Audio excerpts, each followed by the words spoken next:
ఈ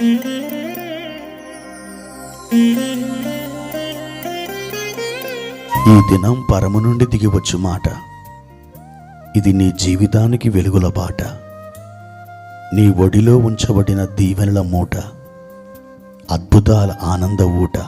జూన్ 26 సంవత్సరమంతా మీరు బైబిల్ చదివి ముగించడానికి ఈరోజు మీరు చదవలసిన లేఖన భాగము ఉదయం యోబు గ్రంథం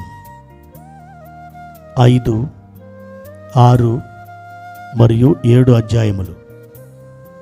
సాయంత్రం అపోస్తుల కార్యములు 8వ అధ్యాయము 1 నుండి 25వ వచనం వరకు. ప్రియమైన దేవుని బిడ్డలారా, ఈ ఉదయకాల సమయంలో ప్రభు కృప మీకు తోడైనగాక. పరలోకముడి దిగి వస్తున్న ఆ చల్లని మంచు మిమ్మల్ని తడిపి ఆనంద పారవశ్యులుగా మిమ్మల్ని చేయునుగాక. ఈరోజు ఒక శుభ సమాచారం వినున్నట్లుగా ఒక చక్కని త్రోవలో దేవుడు మిమ్మల్ని నడిపించబోతున్నారు. మీ ఆందోళన, మీ భయం, మీ చింత, మీ ఆవేదన ఇదంతా కూడా దేవుడు ఒక్క దెబ్బతో దాన్ని మీకు దూరం చేయబోతున్నాడు. సంతోషంతో ప్రభువుని స్తుతించుకుంటూ మీ యొక్క విశ్వాస యాత్ర సాగించండి. ప్రియమైన దేవుని బిడ్డలారా, ఈ ఉదయకాల సమయంలో ప్రభువారు మనకిచ్చిన వాక్య భాగాన్ని చదువుకుందాం. పేతురు రాసిన మొదటి పత్రిక 2వ అధ్యాయము 23వ వచనం. ఆయన దూషింపబడి బదులు దూషింపలేదు, ఆయన శ్రమ పెట్టబడి బెదిరింపక న్యాయముగా తీర్పు తీర్చు దేవునికి తన్ను తాను అప్పగించుకొనెను. ప్రియమైన దేవుని బిడ్డలారా,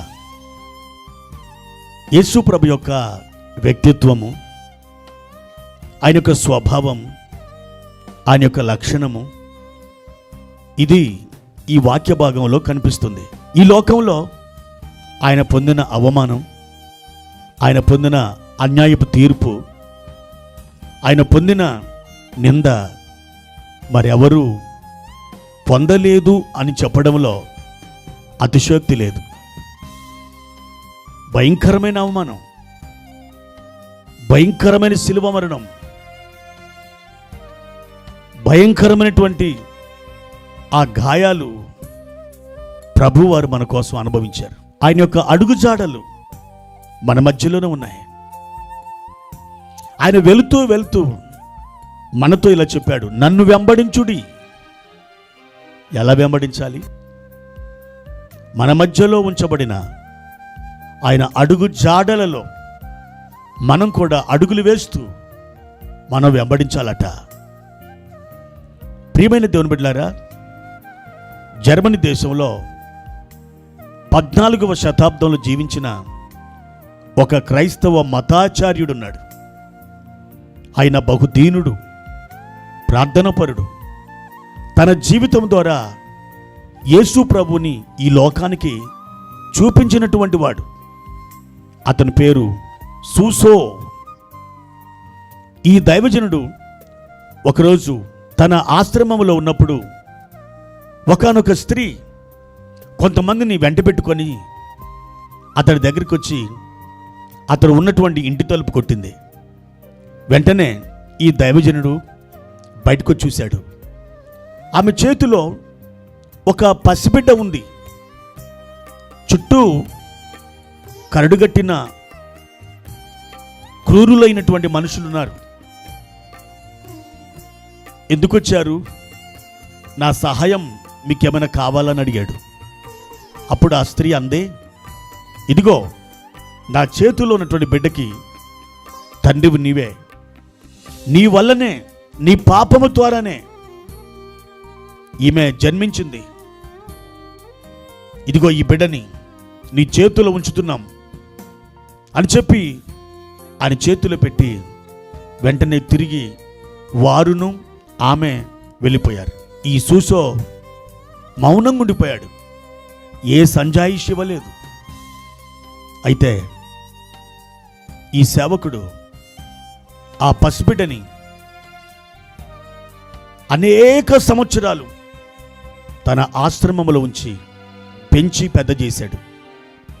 ఒక అద్భుతమైన సేవకురాలినిగా ఆమెను మార్చాడు.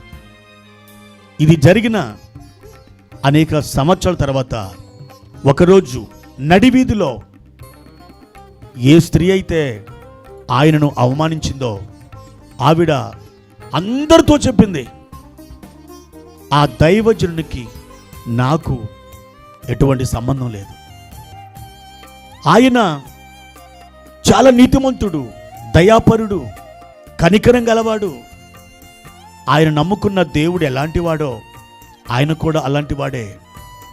ఆయనలో ఎటువంటి మచ్చలేదు. నన్ను కొందరు ఒత్తిడి చేసి బలవంతం చేసి ఈ విధంగా ఈ బిడ్డకు నీవే తండ్రివని చెప్పమని చెప్పారు. అందువల్ల నేను అలా చెప్పాను. కానీ వాస్తవానికి నాకును ఆయనకి ఎటువంటి సంబంధం లేదు అని చెప్పింది. ఈ విషయాన్ని తెలుసుకున్న అనేకులు ఆశ్చర్యపోయారు. ఆ సేవకుని యొక్క నీతిని, యథార్థతను మధ్యాహ్నం వెలుగు వలె దేవుడు వెల్లడి చేశాడు. ఆ తర్వాత ఆ దైవజనుడు ఆ ఆశ్రమముల నుండి ఎప్పుడూ బయటికి వెళ్ళలేదు. కానీ తన డైరీలో ఆ దినమున జరిగిన ఆ సంఘటన గురించి ఒక మాట రాసుకున్నాడు. ప్రభువా, ఈ పరిస్థితిని నీవు నా జీవితములో అనుమతించి నీ స్వారూప్యమును, నీ పోలికను నాలో రూపించినందుకు నీకు కృతజ్ఞతలు చెల్లిస్తున్నాను అని మాత్రమే రాసుకున్నాడు. ప్రియమైన దేవుని బిడ్డలారా, చాలాసార్లు నన్ను వారెందుకు అన్యాయం చేశారు, నన్ను ఊరకనే వారెందుకు తిట్టారు, వీరెందుకు నా మీద కేసు ఫైల్ చేశారు, నేను ఏ నేరం చేయలేదు కదా, ఏ తప్పు మాట మాట్లాడలేదు కదా, నేను ఏ తప్పు చేయకపోయినా నన్నెందుకు నిందిస్తున్నారు, నన్నెందుకు ఇలా బాధిస్తున్నారు అని మీరు వాపోతున్నారు కదూ. అయితే యేసు ప్రభు వారికి సమస్తం తెలుసు. ఆయన నీ జీవితంలో తన స్వరూపమును, తన పోలికను చెక్కుతూ ఉన్నాడు. మీ జీవితంలో ఒక అద్భుతమైన ప్రణాళిక కలిగిన దేవుడు. ఆ పరిస్థితిని ఆయన ఒట్టిగా మీ జీవితంలోకి అనుమతించలేదు. ఒక అద్భుతమైన సంకల్పం ఉంది. ఈ భూమి పైనున్న ఆకాశం శాశ్వతం కాదు. ఈ భూమి మీద జన్మించి ఇంతవరకు జీవించిన మనమును శాశ్వతంగా ఈ లోకంలో ఉండము కూడా. అయితే ఈ భూమి ఆకాశాలు వాటిలో జీవిస్తున్న మనం శాశ్వతం కానప్పుడు నువ్వు ఎదుర్కొంటున్న నింద, అన్యాయం, అవమానం ఇది శాశ్వతంగా ఉంటుందా? కొద్ది రోజులు మాత్రమే. దేవుని బిడ్డ, కొంచెం ఓర్చుకో. ఆ తర్వాత నీ జీవితంలో ఉన్నతమైనటువంటి మహిమను అనుభవిస్తావు. ప్రభు కృప మీకు తోడైనగాక. ప్రార్థన. ప్రియమైన తండ్రి, మీ ఉన్నతమైన నామానికి వందనాలు. ఈ ఉదయకాల సమయంలో మా జీవితంలో మీరు ఏ పరిస్థితులను అయితే అనుమతిస్తున్నారో అవి మా దగ్గరకు మీ సెలవు లేకుండా రాలేదు నాయనా. ప్రతిదీ మీ అనుమతి చొప్పుననే మా యొద్దకు వచ్చి ఉన్నది. ఏది వాటంతట అది రాలేదు. మా ఎడల మీకు ఒక అద్భుతమైన ప్రణాళిక, అద్భుతమైన చిత్తము ఉంది కనుక మా పరిస్థితులన్నిటినీ మీ హస్తగతం చేసుకొని వాటిని నియంత్రిస్తున్నారు. మా నాయన, మీ చేతి నీడలో మేము చక్కగా విశ్వాసపు మార్గములో సాగి వెలుటకు సహాయము చేయమని యేసు నామమున ప్రార్థించి వేడుకుంటున్నాము తండ్రి. ఆమెన్.